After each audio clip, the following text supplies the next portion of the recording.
भारत और पाकिस्तान के बीच होने वाले क्रिकेट मैच से पहले राजनीति गर्मा गई है।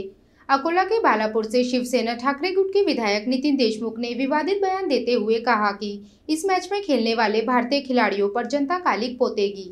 अकोला में सोमवार को शिवसेना ठाकरे गुट की महिला अघाड़ी ने मेरा देश मेरा कुकू आंदोलन आयोजित किया।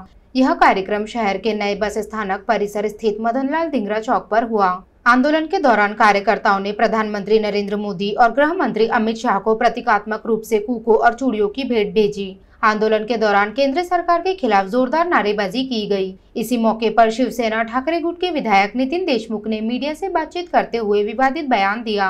उन्होंने कहा कि यदि भारतीय क्रिकेट खिलाड़ी पाकिस्तान के विरुद्ध आज का मैच खेलते हैं तो उन पर शिव सैनिक और आम जनता कालिक पोतेगी। देशमुख का यह बयान अब एक नए विवाद का कारण बन सकता है। विपक्ष का कहना है कि इस तरह का बयान देश के खिलाड़ियों के मनोबल को कमजोर करने वाला है। वहीं शिवसेना कार्यकर्ताओं का कहना है कि यह आंदोलन केवल पाकिस्तान के साथ होने वाले क्रिकेट संबंधों के विरोध में है।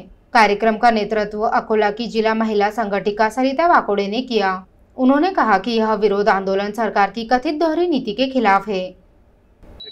तुम्हाला सांगतो, आमची या देशातले जे क्रिकेट लोक आहेत, ज्यांच्यावर आम्ही लाखो लोक या देशातले सगळे देशप्रेमी प्रेम करतात, त्यांना सुद्धा विनंती आहे की तुम्ही जर पाकिस्तान सोबत खेळले तर ह्या देशातली जनता तुम्हाला सोडणार नाही, तुम्हाला काळं फासल्याशिवाय राहणार नाही। म्हणून जे क्रिकेट आपल्या देशातले क्रिकेटवाले आहेत, ज्यांच्यावर आम्ही अतोनात प्रेम करतो, देशातले लोक त्यांच्यावर प्रेम करतात, परंतु त्यांना विनंती आहे की तुमच्या आईचं कुंकू ह्या भारतामध्ये येऊन आतंकवाद्यांनी पुसलं, म्हणून तुम्ही जर त्यांच्या संग खेळताल तर या देशातली जनता तुम्हाला माफ करणार नाही, या देशातली जनता तुम्हाला काळं फासल्याशिवाय राहणार नाही। मुलगा जय शाह कोण आहे तर ते बीसीसीआयचे अध्यक्ष आहेत। त्यांना माहित नाही का की आज अशा प्रकारचं असं वक्तव्य त्यांनी करायला नाही पाहिजे किंवा जुळूनही नाही घेतलं पाहिजे पाकिस्तानासोबत, आपल्यासोबत ज्यांनी आमच्या महिला भगिनीचा अपमान केला आहे, आमच्या सिंदुराचा अपमान केलेला आहे। आज त्या सिंदुराचा जागोजागी सिंदूर आमचं सिंदूर असं अभियान करत आहे, दांडिया खेळत आहे, हे निषेधार्थ नाही आहे।